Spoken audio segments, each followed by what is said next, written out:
Mais enfin, moi, je suis à la CGT et au Parti communiste français. Et je ne changerai pas. Je ne changerai pas. Même si je ne suis pas toujours d'accord sur certaines décisions. Hein. Alors, autrement dit, je suis un contestataire né. Il faut être contestataire. Mais dans le bon sens, ça fait avec des arguments à l'appui. Voilà.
A la huelga, compañero, no vayas a trabajar. Deja quieta la herramienta, que es la hora de luchar. A la huelga 10, a la huelga 100, a la huelga madre yo voy también. A la huelga 100, a la huelga 1000, yo por ellos madre y ellos por mí.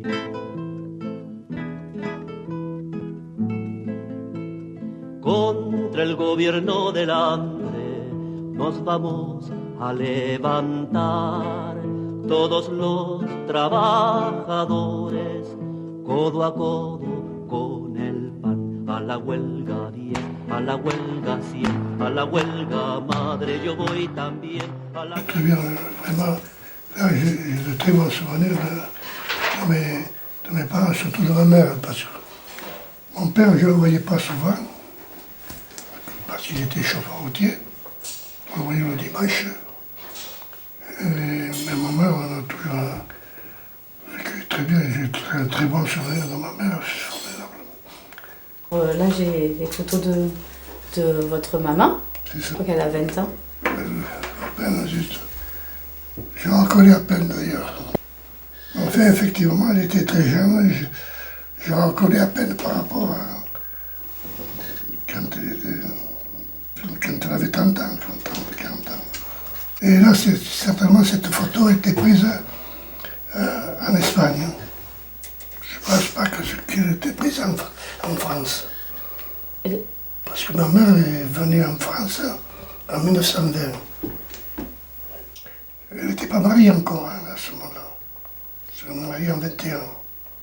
Donc là, j'ai à peu près la même photo de votre papa, qui est là, qui doit avoir 20 ans aussi. Et donc ça, vous pensez que c'est avant qu'ils viennent en France? Avant qu'ils soient mariés, ça. Ils se sont mariés à Montagnac, en France. Ils se sont mariés en France. D'accord. Et pourquoi ils sont venus en France? D'ailleurs, mon Mon père est venu en France. Je pense qu'ils étaient tous les deux à Khoumi. Ils se sont connus certainement en Espagne, à Khoumi. Ma mère est venue d'abord en France rejoindre son père, mon grand-père maternel. C'est-à-dire, mon grand-père était déjà il est venu en France en 1912. Mais pour des raisons sans doute économiques, enfin, je suppose. Et mon père est venu à ce moment-là, quelque temps après, mais pour des raisons, pour double raison. D'une part, certainement pour rejoindre ma mère, et surtout pour ne pas faire son service militaire. C'est un antimilitariste convaincu. Ça a changé depuis, puisqu'il a fait la guerre d'Espagne après. Et du coup, une fois que vos parents ils sont arrivés, ils se sont mariés. Oui, ils sont mariés, et puis je suis là, je suis né le 2 août 23, 2 ans après pratiquement. Et ils ont vécu chez mon grand-père d'abord, et puis mon père était un chauffeur routier, et il travaillait à l'extérieur, et même parfois il changeait souvent de patron. Il était un peu, disons, il n'était pas tellement pour les patrons, au contraire. Alors il changeait souvent, une mésentente quelconque, il changeait. Et vous habitiez toujours chez vos grands-parents, à Montagnac? J'étais avec mon grand-père maternel, ma mère et mon père, et mon frère Manuel. D'accord. À Montagnac. Et alors, là, j'ai une photo de famille où il y a votre père, votre mère et votre frère Manuel, j'imagine. Alors vraiment, je la reconnais, ma mère. Vraiment. Alors là, là, je devais avoir 4 ou 5 ans, hein, ou 6 ans maximum. J'étais très jeune. Et oui. Et donc ça, c'était en France? Là, c'était vraiment en France. Hein. En France. Il doit avoir 4 ou 5 ans, ça devait être vers 1928-1930, maximum. Mais surtout, celui que je me rappelle souvent, c'est mon grand-père maternel. Mon grand-père Mathias. Mathias Alarcon. C'était le nom de ma mère. Et nous réunissions souvent l'hiver, au fond dans la cuisine, enfin, près du feu, et il nous racontait des histoires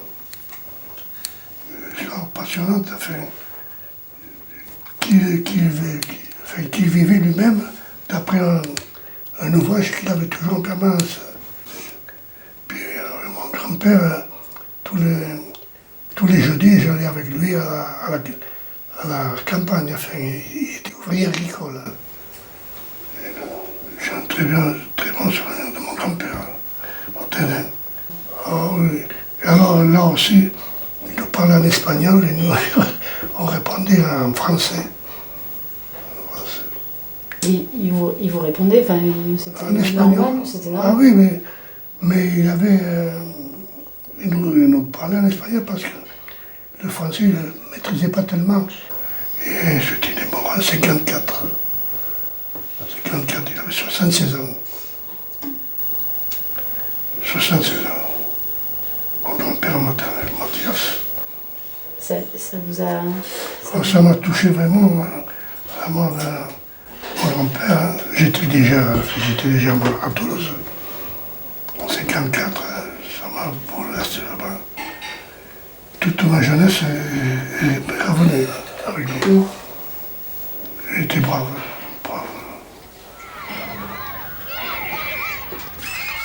Alors là, on a retrouvé aussi une photo de classe de maternelle. Imagine, on vous voit à gauche là, vous prenez une pause.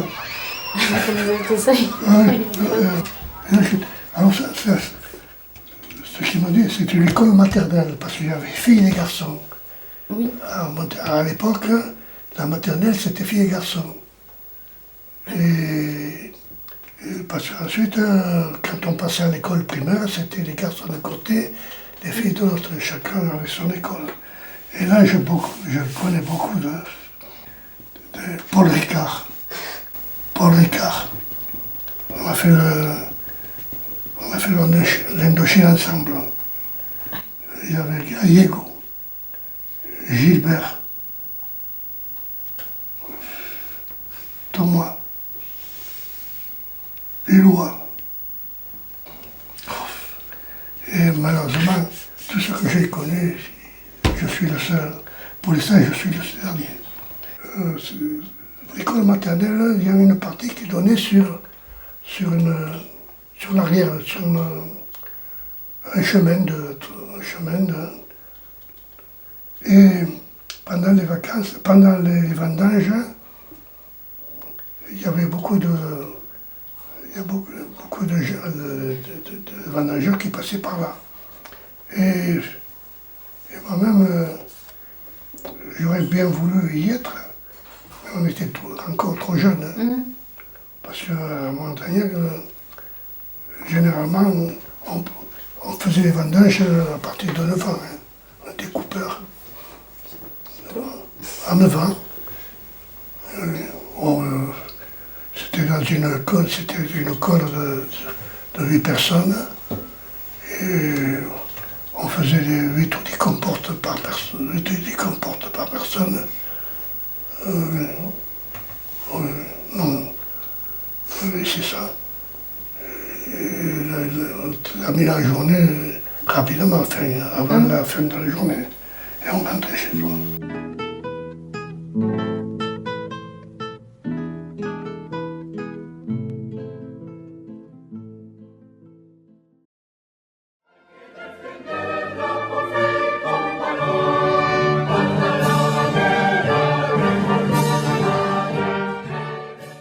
Parlons de l'Espagne, un pays très pauvre, des campagnes paupérisées, une condition de paysans misérables. Il n'y a pas de réforme agraire, il y a surtout, notamment dans le sud, en Andalousie, en Extrémadure, des grands propriétaires terriens, qu'on appelle des señoritos, des petits monsieur, qui ont d'immenses propriétés agricoles et une condition paysanne vraiment misérable. Et puis également un pays sous-développé. Alors il y a de l'industrie, il y a des mines, il y a des richesses, mais il y a des grandes inégalités avec une bourgeoisie, une aristocratie. Et effectivement, toutes les conditions sont réunies pour une révolution ou pour que le pays s'embrase. Mon père, qui avait refusé de faire le service militaire en Espagne, s'est porté volontaire pour la guerre d'Espagne, pour la partie républicaine, bien entendu. Et il est parti en Espagne en fin 36. Alors que la guerre avait commencé déjà en juillet 36, avec l'invasion de Franco. Le fait est que les militaires, il y a un putsch qui se prépare avec effectivement Franco, mais Franco au départ n'est pas dans la rébellion, c'est surtout le général Mola, des généraux, même pour certains qui s'étaient déclarés républicains, comme Queipo de Llano. À partir de là, ce coup d'État, ce putsch de généraux va vraiment devenir une guerre fratricide, une guerre civile qui va durer jusqu'en 1939. Alors ça, c'était en Espagne, c'est Dolotti qui commandait une colonne de volontaires espagnols, surtout anarchistes, c'était un anarchiste. Et il a été tué au combat. Et mon père, quand il est rentré en Espagne, il a rejoint cette colonne. Et après, la colonne a été dissoute et il a rejoint l'armée espagnole. Il était chauffeur, transport de troupes, il faisait transport. Parce qu'il était chauffeur routier, c'était son métier en quelque sorte. Il faisait partie de la CNT, Confédération nationale du travail. Et qui est sur le plan du travail, mais le parti c'était la fédération anarchiste ibérique. Mon père c'était un pacifique. Il était antimilitariste surtout. Antimilitariste. Enfin, il était très sociable et il s'entendait avec tout le monde. Enfin, c'était pas un anarchiste comme certains le décrivent, non. Et alors, c'est-à-dire qu'en février 1937, ma mère, mon frère Manuel et moi-même, on a rejoint mon père chez un oncle plutôt, à Badalone. Badalone, c'est la région de Barcelone, la banlieue de Barcelone. Je crois que j'ai une photo de votre Alors oncle. ça, c'est une photo de Votre oncle. Sébastien.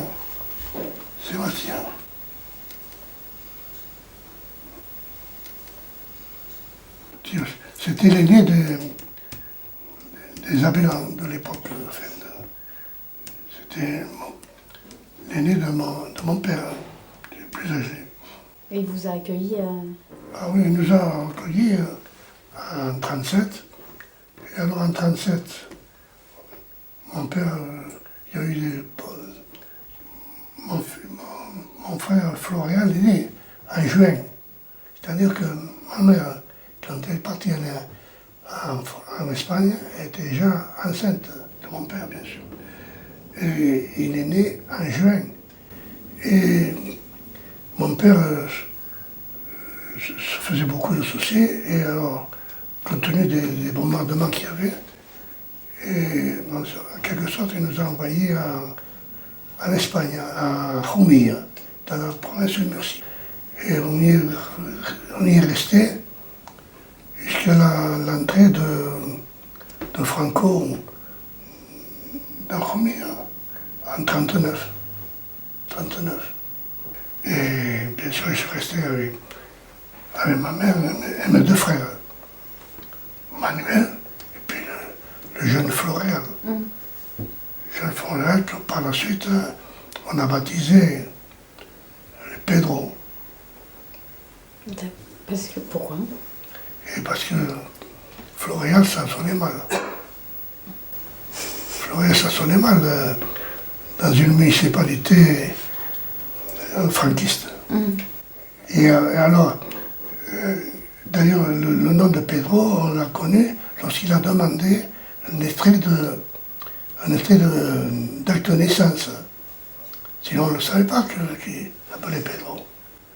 Oui. On l'appelait toujours Florian. Et vous, personnellement, il y a un autre oncle à vous qui s'appelle... Tio Jerico. Alors, le Tio Jerico, c'est un autre frère de mon père. Lui, c'est à Jumilla.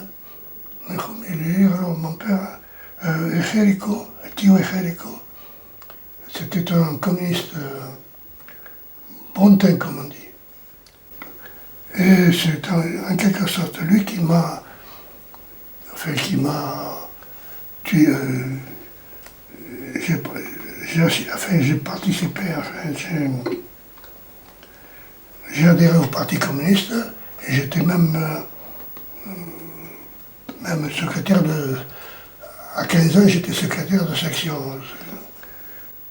Et même ensuite on donnait des cours à des jeunes, et j'en faisais partie.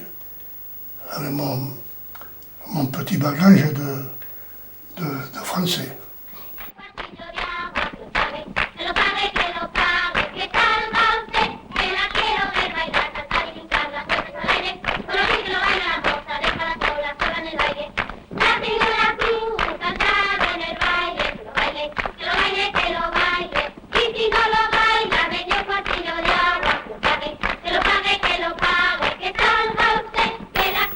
Et vous avez des souvenirs de ce moment-là, enfin, un peu plus de souvenirs de cette période où vous avez pris votre carte au parti? Vous savez comment ça s'est déroulé?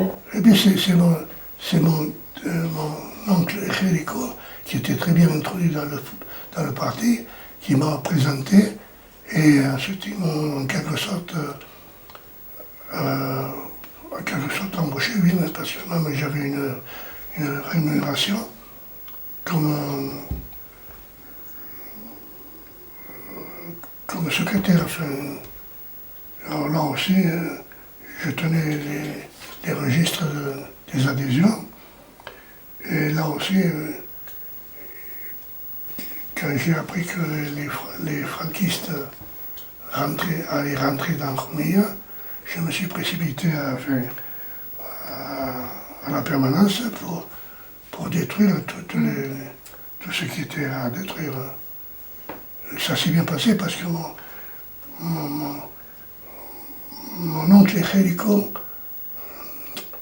n'a pas eu de suite désastreuse, quoi. Il était ouvrier agricole aussi, mais il n'a pas eu de problème particulier, que je sache.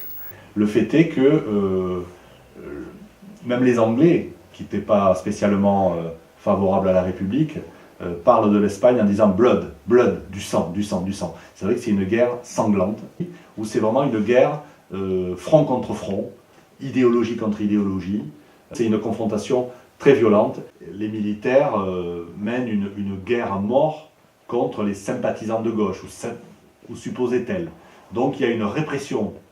Au début du conflit, dans les premiers mois du conflit, notamment en Andalousie, il y a à peu près 50 000 personnes qui sont passées par les armes. Enfin, c'est absolument énorme. Dans les premiers mois.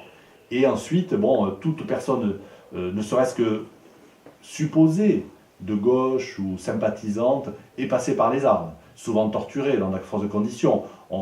Également, on viole les femmes. Enfin, c'est vraiment une politique de la terre brûlée. Et on se sert pour ça des unités marocaines, de la Légion étrangère, qui sont habitués au combat au corps à corps, à égorger, à violer, à mutiler, enfin je passe les détails. Donc effectivement, quand les Marocains, comme on dit, los moros, arrivent dans un village, c'est la panique. Et d'ailleurs, c'est fait exprès, pour vider les villages de gens supposés républicains, de gauche ou autres. Voilà. Et là, quand vous avez brûlé les preuves, la liste des adhérents, vous aviez 15 ans. J'avais 15 ans et demi. 15 ans et demi à peu près. De 15 à presque 16 ans, quoi. Et là c'est là où il y a un autre épisode assez pénible que ma mère a vécu avec nous. C'est-à-dire que ma mère était coupée de son mari, de mon père. Elle voulait rejoindre la France. Et ma mère, alors, quand elle arrivait, elle fonce. Pourtant, elle était vraiment malade. Elle avait des rhumatismes. Des rhumatismes, des formes même. Mais ma mère voulait rejoindre mon père, bien sûr. Alors cet exode, il est créé par la chute de Barcelone. Puisque Barcelone était, avec Madrid, le dernier endroit où la République, qui n'arrête pas de reculer, tenait encore. Et puis effectivement, quand ce front également est enfoncé, quand les troupes de Franco, les Italiens, vont arriver, parce que les Allemands n'ont pas donné de troupes, mais de l'aviation, alors que les Italiens, eux, avaient des troupes au sol.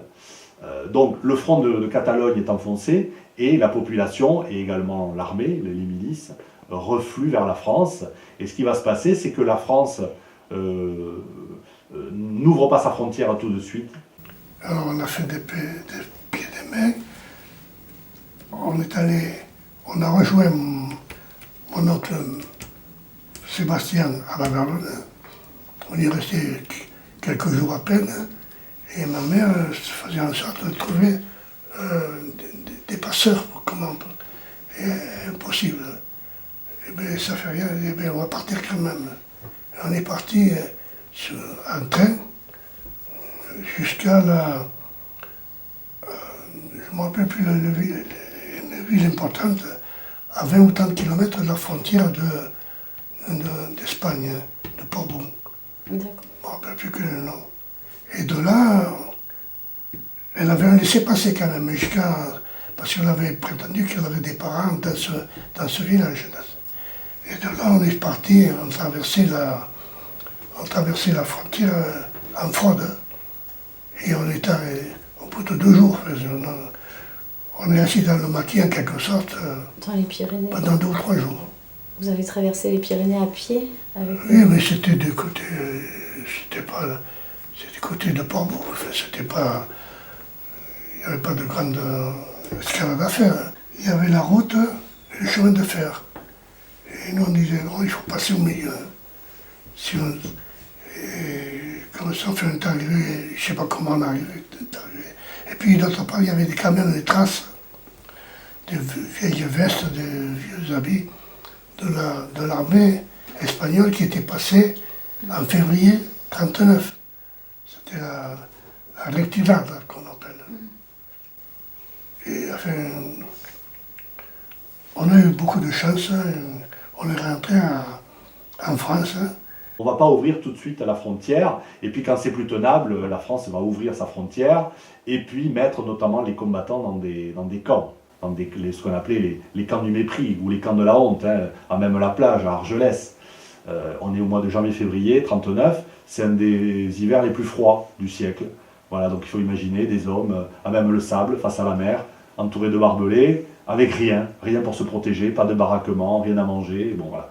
Voilà. Et donc cet exode, la retirada, il est encore dans les mémoires, ici dans le sud-ouest, à Toulouse, à Perpignan, dans tout le sud-ouest. C'est vraiment un traumatisme, et surtout, bon, l'accueil de la France ne sera pas digne. Voilà, donc c'est vraiment un traumatisme très important. Non seulement on perd son pays, on perd ses idéaux, on perd un régime qui était censé changer la vie, ou changer la société, ou la réformer. Et en plus, bon, on est obligé de partir avec un baluchon, beaucoup de gens meurent en chemin. Bon, il faut imaginer l'aviation italienne qui tire sur les colonnes de réfugiés. Le gouvernement républicain est dans cette colonne, Manuel Azaña, Juan Negrín, bon, et tous ces gens-là vont se séparer.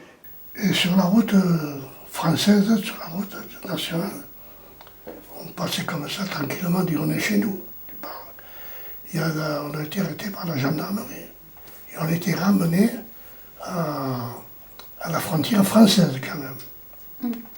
Et à la frontière française, parce que ma mère me disait, soutenait qu'on était allé en Espagne pour des raisons familiales. Et comment dire, les autorités pensaient qu'il y avait quelqu'un qui était passé avec notre nom. Ils ne l'ont pas trouvé. Parce que mon père a traversé la frontière aussi une nouvelle fois en fraude. Mais il connaissait le terrain, il est passé rapidement.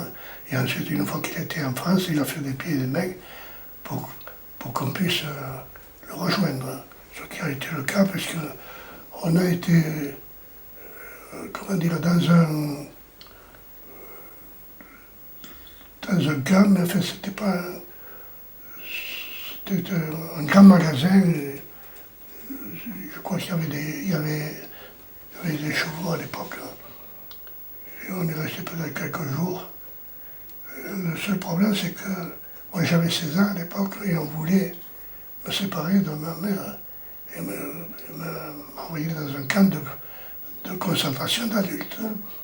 Enfin, ma mère s'est battue comme toujours. Et bien sûr, je suis resté avec ma mère et mes 2 frères. C'est une histoire très triste où effectivement tous les idéaux qu'on pouvait avoir de transformation d'un système oligarchique, inégalitaire, va être mis à bas au profit d'une dictature qui va durer pratiquement 40 ans. Voilà, donc c'est une histoire très triste, très dure.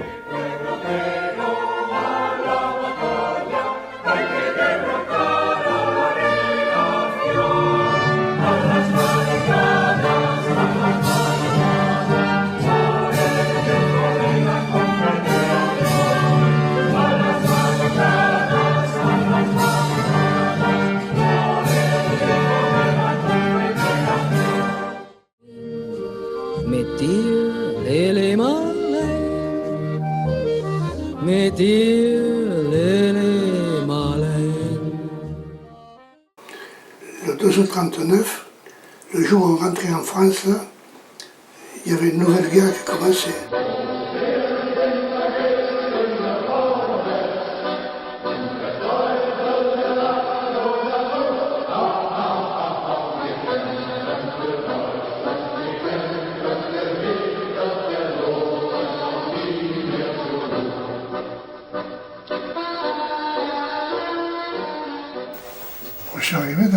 Je sortais d'une guerre à laquelle je n'ai pas participé. Hein. Et je me retrouve à 16 ans dans une maison, dans une France qui est déjà en guerre. Enfin, c'était la guerre larvée, parce que la véritable guerre, c'est en 40 que ça s'est produit. Et en 40, bon, il y a eu l'occupation, mais on était dans la guerre, dans la partie libre, comme dire, soi-disant libre, dans le sud. Et là, c'est là où il y a des idées. On était 10 ou 12 garçons, enfin, on avait 17, 18 ans, 19 ans, et on devait passer, à l'époque, sous Pétain, c'était le chantier de jeunesse.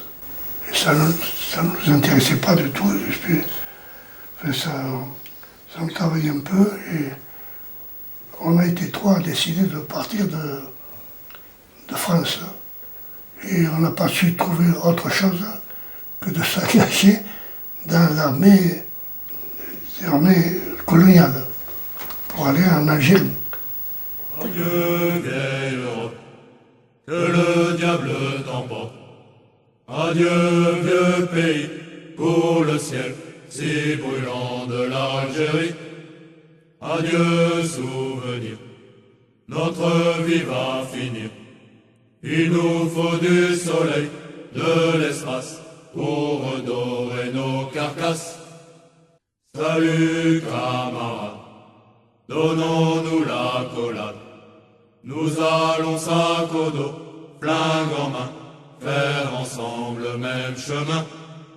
À nous le désert, comme aux marins la mer. Il nous faut du soleil, de l'espace, pour redorer nos carcasses. C'est à Toulon, ça. Ah d'accord, et c'est juste avant de partir en Algérie? Juste avant de partir. Oui, parce que je suis parti de Toulon. On est parti de Toulon au mois d'avril, au mois de mai. On avait fait 2 mois de classe et on est parti sur Bonn, en Afrique du Nord. Et on nous a dirigés sur Philippeville où il y avait le régiment, le 13e régiment tirailleur sénégalais. Le temps a passé, puis il y a eu novembre 1942, le débarquement des Américains à Casablanca.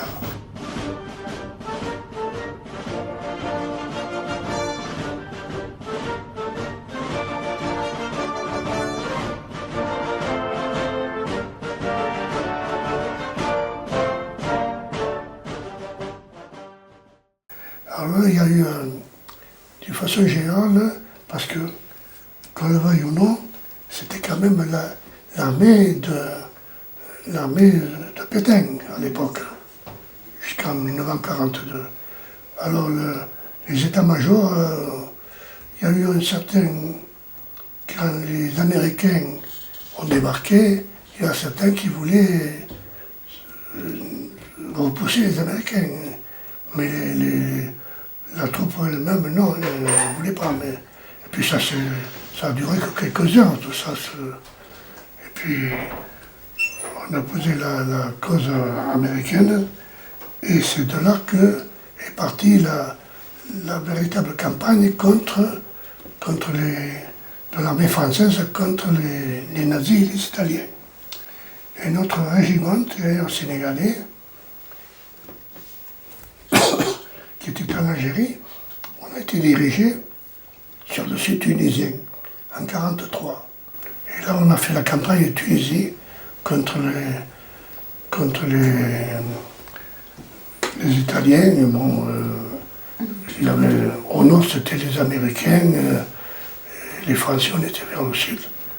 du côté de Gafsam de Gabès.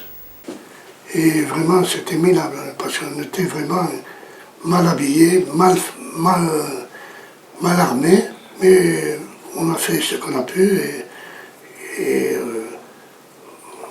on a fait notre travail contre les... C'était surtout les Italiens, aussi de la Tunisie. Voilà. Et on a rejoint Philippeville. Voilà. Et là, alors, on a été, à ce moment-là, on a été américanisé en quelque sorte. Aussi bien en tenue qu'en matériel.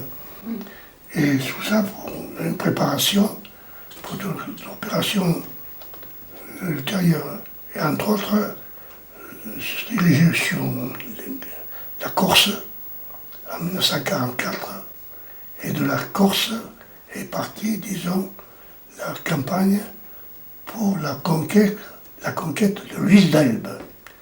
L'île d'Elbe, qui était occupée par les Allemands, eh bien,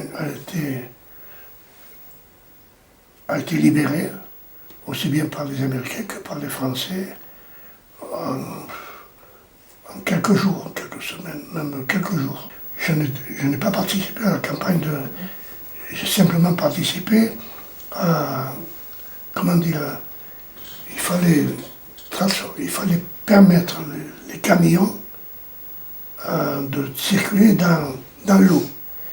Alors c'était, comment ça, il y avait un nom américain, et je faisais partie, j'étais mécano, et je faisais partie de cette équipe pour transformer les camions.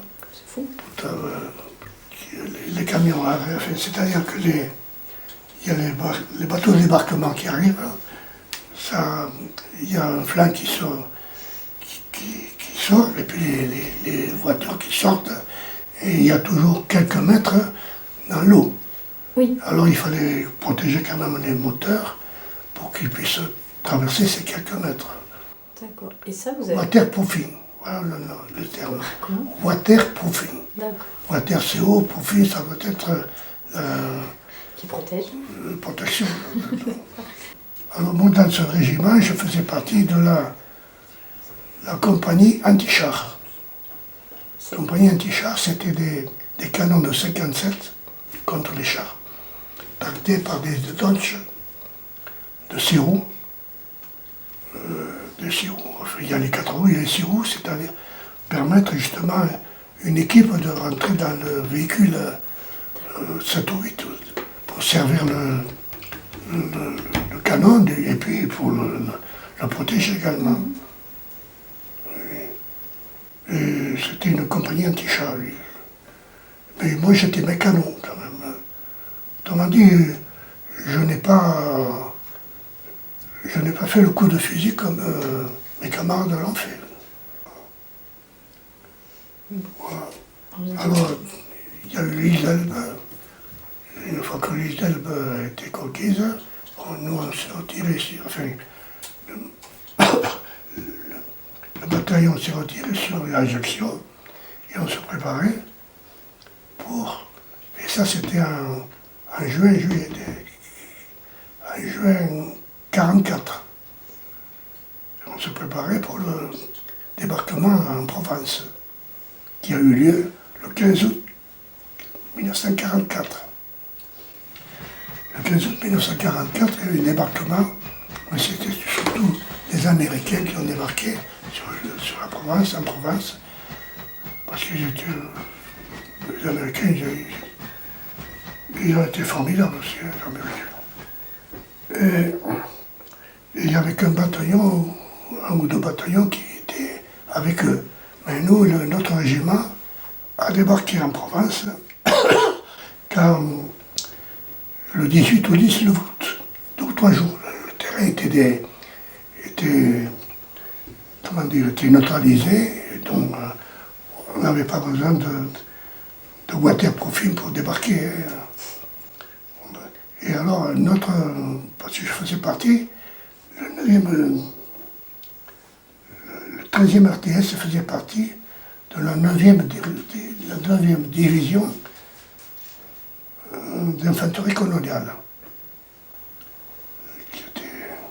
il y a eu plusieurs commandants, et qui étaient chargés justement de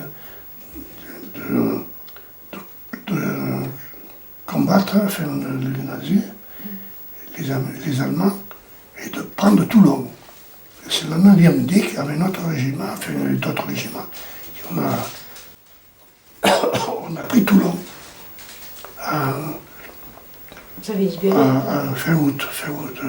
Ça a été très dur, j'ai eu des camarades qui sont restés d'ailleurs.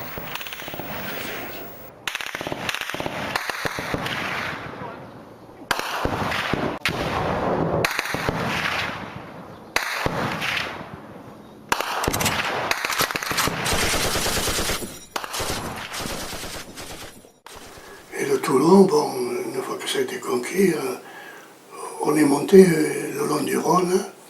Et il y a eu la campagne du côté de Mulhouse. Et puis, ce qui a été plus sérieux, c'est la campagne d'Alsace, en plein hiver.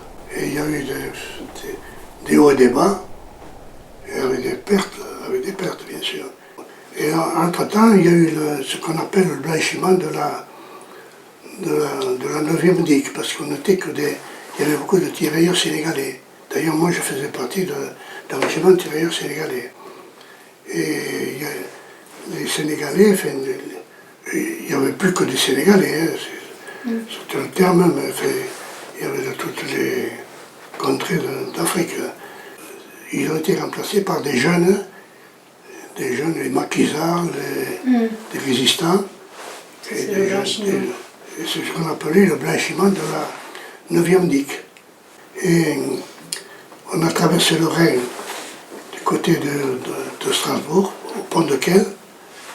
On est monté jusqu'à Karlsruhe, c'est déjà en Allemagne. Puis on est redescendu sur Baden-Baden et direction Munich. Mais entre-temps, il y a eu le 8 mai 1945, où l'armée allemande s'est rendue.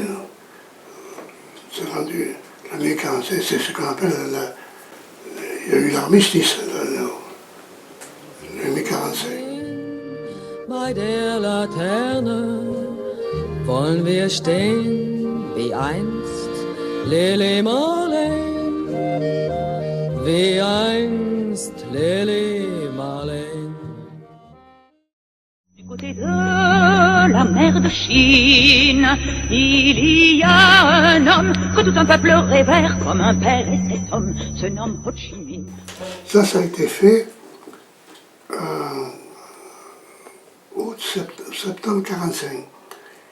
Là, on descendait d'Allemagne, on allait rejoindre Marseille pour embarquer pour Saigon. Au départ, le 9e DIC était destiné après le 8 mai 1945, à se battre contre les Japonais, et on devait aller en Californie. Et puis, il y a eu les bombes d'Hiroshima, et il y a eu les Japonais se sont rendus, et par conséquent, le 9e DIC n'était pas tenu à rejoindre. Alors, au lieu de prendre la Californie, on est allé à Saigon. Et là aussi, à Saigon, enfin, quand on est allé en Indochine, c'était pour assurer la relève des troupes anglaises et chinoises qui avaient libéré eux-mêmes l'Indochine des Japonais. Il n'y avait presque plus de Japonais, en tout cas il n'y avait que des prisonniers. Et en Indochine, on a débarqué en novembre 1945, et finalement, ce qu'on a eu en face de nous, c'était plutôt des résistants vietnamiens, on les appelait enfin, le Viet Minh. Une poignée, et puis des centaines, et les centaines sont des milliers. Et grandit l'armée qui va libérer toute l'Indochine, la vaillante armée du Viet Minh. Oh oh, Ho Chi Minh, oh oh, Ho Chi Minh. Et ils se battaient pour leur terre aussi. Et là, c'était une mauvaise période parce que j'ai assisté à des scènes épouvantables. de la part de l'armée française. Hein. Des villages qui ont été incendiés. Ça, c'est un mauvais souvenir pour moi. Enfin, et alors, là, j'ai été blessé en 46, février 46, pendant une reconnaissance de terrain. On a eu affaire à des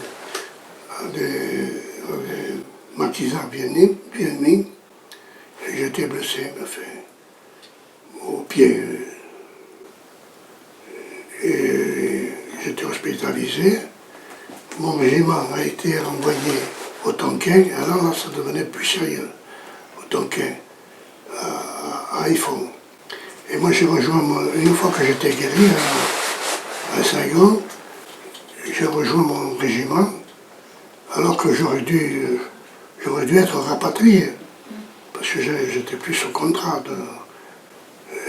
On m'a envoyé, j'ai suivi, j'ai respecté la consigne, je suis allé à Haiphong, puis d'Haiphong on est allé à Hanoï, et puis il y a eu la campagne du Tonkin, mais c'était pas une véritable guerre.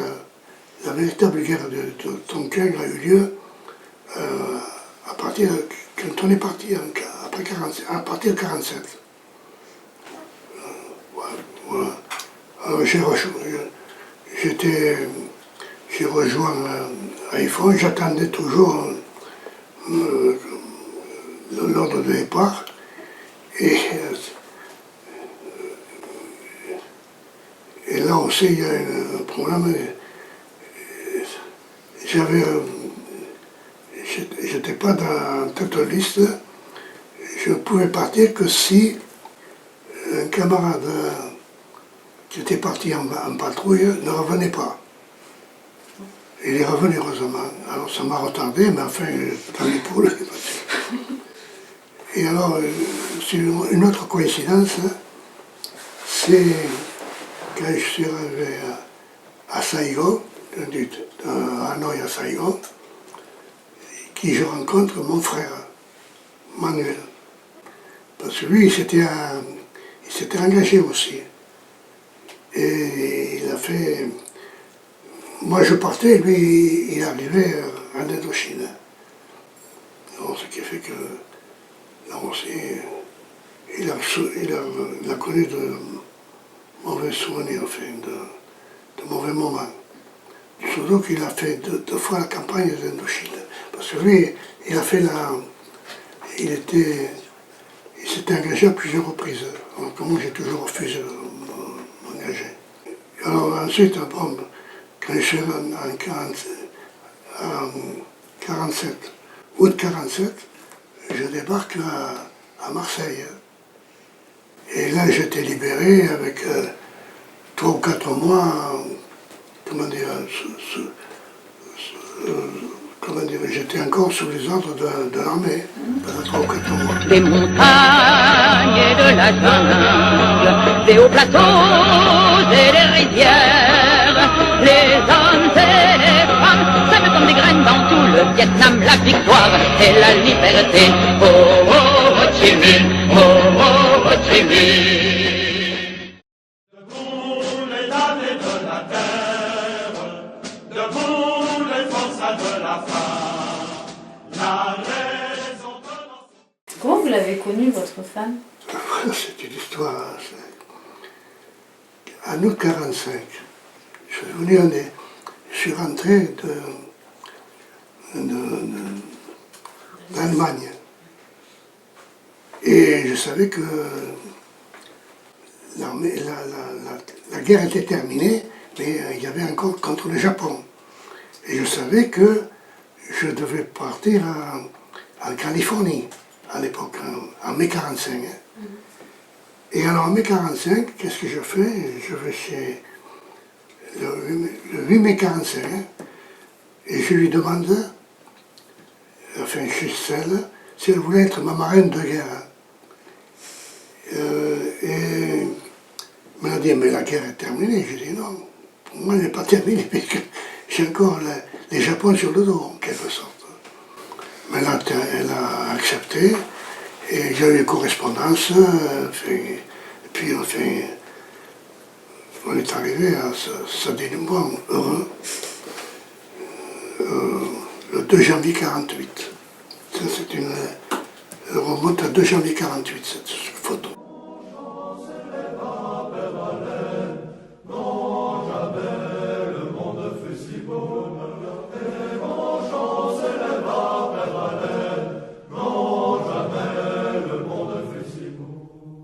Et vous êtes marié à Toulouse, du coup? Ah non, À Montagnac? à Montagnac. Oui, parce que de 47 à 48, je travaillais quand même en épargne. Et je rentrais chez moi le week-end. Donc ce qui me préoccupait, c'était de trouver du travail. Et le travail, c'était pas facile. Hein. D'ailleurs, j'étais embauché à l'épargne en tant que manutentionnaire. Et le salaire que je percevais à l'épargne n'avait aucun rapport avec la solde que je percevais de l'armée. En novembre 1947, je rentre à l'épargne et les camarades, il y avait la CGT, il n'y avait que la CGT. Ils m'ont contacté comme il se doit pour me syndiquer. Et moi je me suis syndiqué de suite. Et j'ai la carte toujours, la première carte du 1er janvier 1948. Je l'ai toujours chez moi, enfin ici, 1er janvier 1948. Et jusqu'en 1960, j'ai progressé. Je suis arrivé même chef de service des locations en 1960. J'étais remonté régulièrement, tout ça, tout allait bien. Seulement les camarades m'ont poussé, enfin m'ont sollicité pour être délégué du personnel et membre du comité central d'entreprise. Et c'était notre responsabilité. Et j'accomplissais mon travail professionnel de façon correcte, de façon normale, puisque j'avais un contrat de travail, je respectais le contrat de travail, et je faisais de même pour mes mandats syndicaux. Et ça n'en allait plus. Alors, je suis arrivé en 1960, j'étais agent de maîtrise, chef du service location, j'avais une responsabilité de cadre, mais alors, moi, une fois que j'étais au comité d'entreprise, je me suis préoccupé des problèmes économiques, ce qu'il ne fallait pas. Parce que le comité d'entreprise s'occupe des problèmes sociaux et puis également doit être consulté pour des problèmes économiques. Et alors les camarades m'ont poussé à... Enfin, mais j'étais spécialisé dans les problèmes économiques. Et dans les réunions, je dénonçais pas mal de choses qui n'allaient pas. Et puis je défendais les camarades qui étaient en difficulté également par rapport à leur chef de service. Et à partir de 60, j'ai été bloqué. Mais enfin, j'ai continué à travailler normalement. Je rendais, enfin, professionnellement, je n'avais aucun reproche. Parce que là aussi, je tenais à respecter mon contrat de travail, mais je tenais également à respecter mes obligations syndicales. Alors c'est là, après 1960, j'ai eu beaucoup de difficultés, mais enfin, je m'en sortais toujours, enfin, on ne pouvait rien me reprocher, professionnellement. Oui. Bon alors, ensuite, il y a eu cette fameuse affaire où le casino voulait prendre l'épargne et il y a eu ce qu'on appelait un échange d'actions entre l'épargne et le casino. Et l'épargne et le casino a obtenu comme ça 82% des capitaux de l'épargne, était devenu en quelque sorte propriétaire de l'épargne. En fait, elle était déjà depuis 1925. dont l'épargne, le casino devient propriétaire de l'épargne. Et alors là, c'est une bataille presque de tous les jours entre les syndicats, la CGT surtout, et la CGC, Confédération Générale Cadre, qui s'était quand même associés parce qu'ils étaient concernés également. Parce qu'il n'y avait plus que il y avait les employés, mais les cadres qui étaient concernés par la suppression des emplois. Il faut dire que le conseil d'administration du casino était le même que le conseil d'administration de l'épargne. C'était des guichards. Oui. Parce que le casino était créé par Géoffroy Guichard. Il a eu 5 enfants et 2 filles, je crois. Autrement dit, c'était la même famille qui dirigeait les 2 sociétés.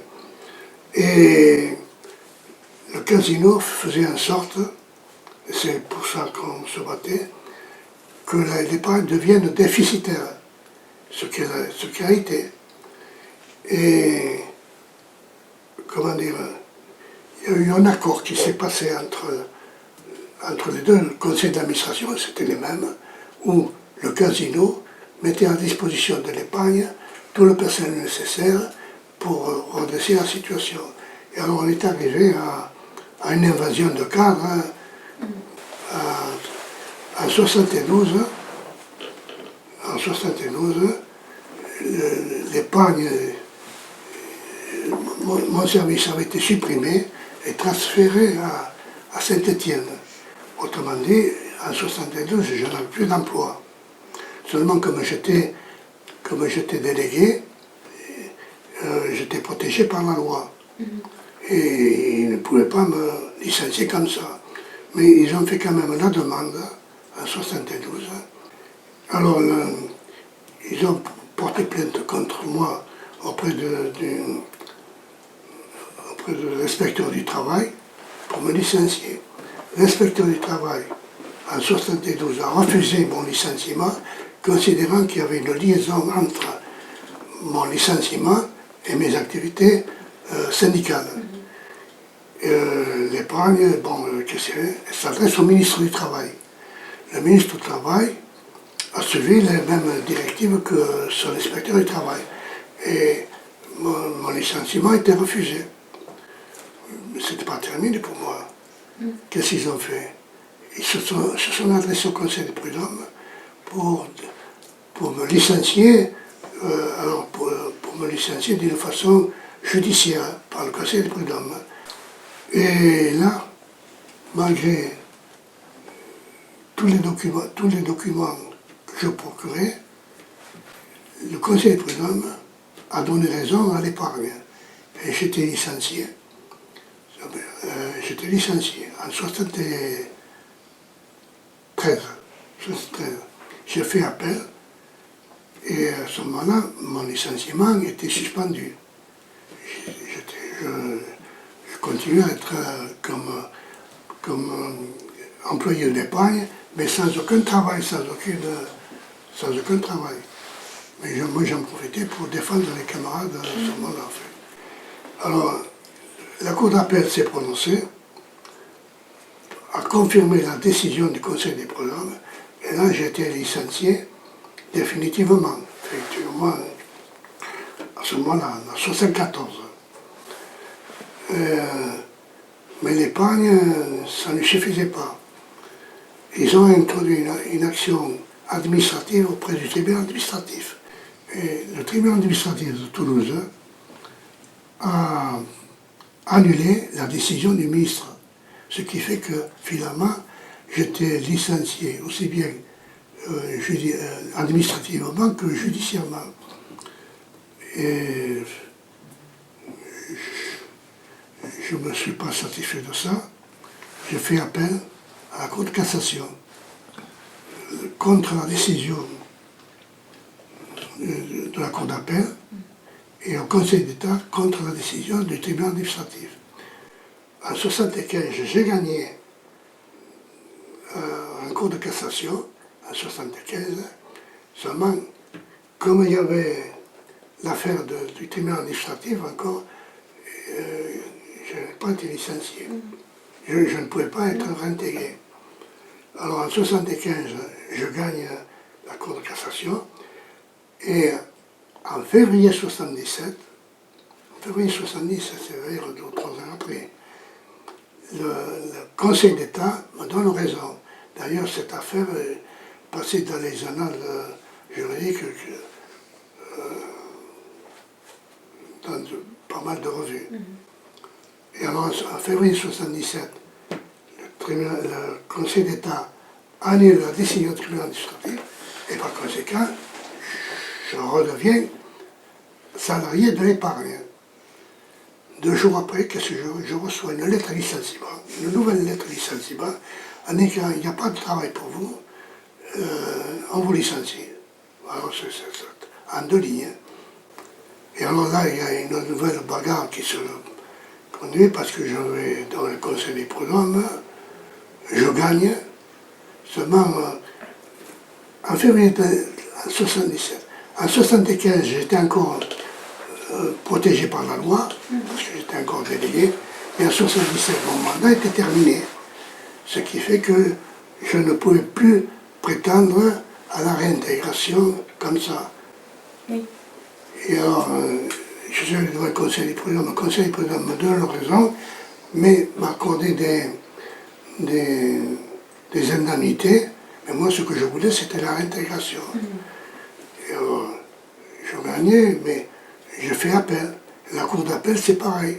La cour d'appel m'augmente les indemnités de licenciement, mais ne m'accorde pas la réintégration. Et alors, ainsi de suite, je suis revenu en cour de cassation, j'ai gagné également, mais pas de réintégration. Et là, c'est là où vraiment on sent l'animosité qu'il y avait contre moi. C'était une guerre à mort, en quelque sorte. L'épargne embauchait tout le temps, hein. Pas l'épargne, le casino. Et même j'ai sollicité une réembauche par ensuite une annonce, mais seulement quand on a vu Abélan, c'était... Alors là, c'est là peut-être que j'aurais dû prendre un autre chemin parce que il me semble que j'aurais dû être réintégré de force. Seulement, il y a eu 82. En 82, j'en avais assez. Et j'ai fait la grève de la faim pendant 20 jours. Et j'ai mis fin à la grève de la faim parce que quelques jours après,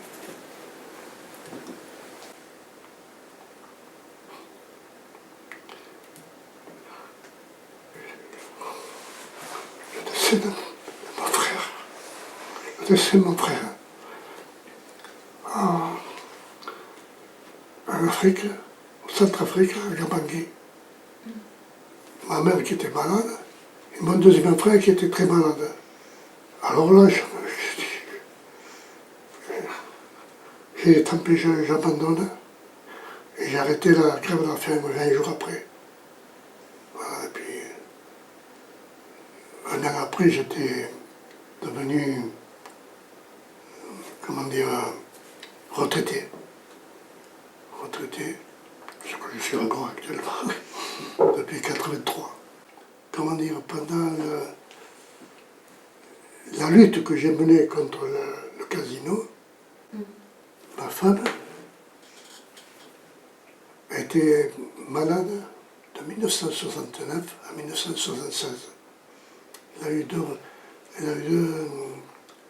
deux interventions à cœur ouvert. Elle est morte après. Et alors, ce que je n'ai jamais pardonné, c'est que pendant la période 72, 73, 74,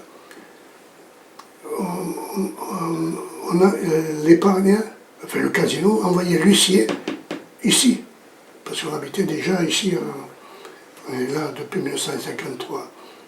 Et c'est ma femme qui recevait l'huissier avec avec la lettre en indiquant que je devais être à tel endroit ou que je n'avais plus de droit. Voilà. Et ça a marqué ma femme. Ça. Voilà.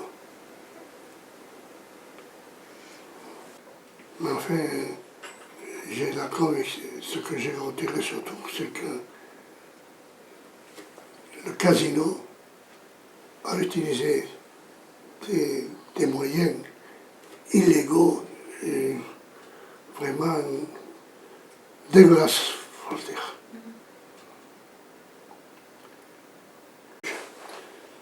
J'ai toujours été CGT, je le suis toujours, et j'ai des activités, parce que quand j'étais en 82-83, je rejoignais la Bourse du Travail et j'assurais des permanences juridiques. Et je défendais les camarades devant le conseil des prud'hommes. En fait, je suis toujours militant et je vais toujours à la Bourse du Travail. Je vais aux manifestations, seulement les manifestations, je suis au départ, mais je ne peux pas poursuivre. Je m'arrête généralement, je m'arrête à Jean Jaurès pour prendre le métro pour rentrer chez moi. Voilà. Et actuellement, j'y vais 3 fois par semaine à la Bourse du Travail, le matin, pour donner un coup de main au syndicat du commerce. Voilà, en gros. Et vous avez, pour finir, est-ce que vous avez un petit message pour ceux qui vont regarder le reportage ou pour votre famille? Ah oui, je dis, il faut s'occuper de la politique, surtout. La politique, c'est essentiel. Il faut s'occuper de ce qui se passe et de prendre parti en fonction de ses convictions. Vous ne perdez pas espoir? Moi, non, moi, mais je confie surtout à la jeunesse, parce que c'est les jeunes. Seulement, je ne sais pas s'ils sont encore nés, des jeunes qui arriveront à transformer la société. Parce que c'est ça, c'était la CGT était pour la défense des revendications, mais aussi pour la transformation de la société. On en est loin.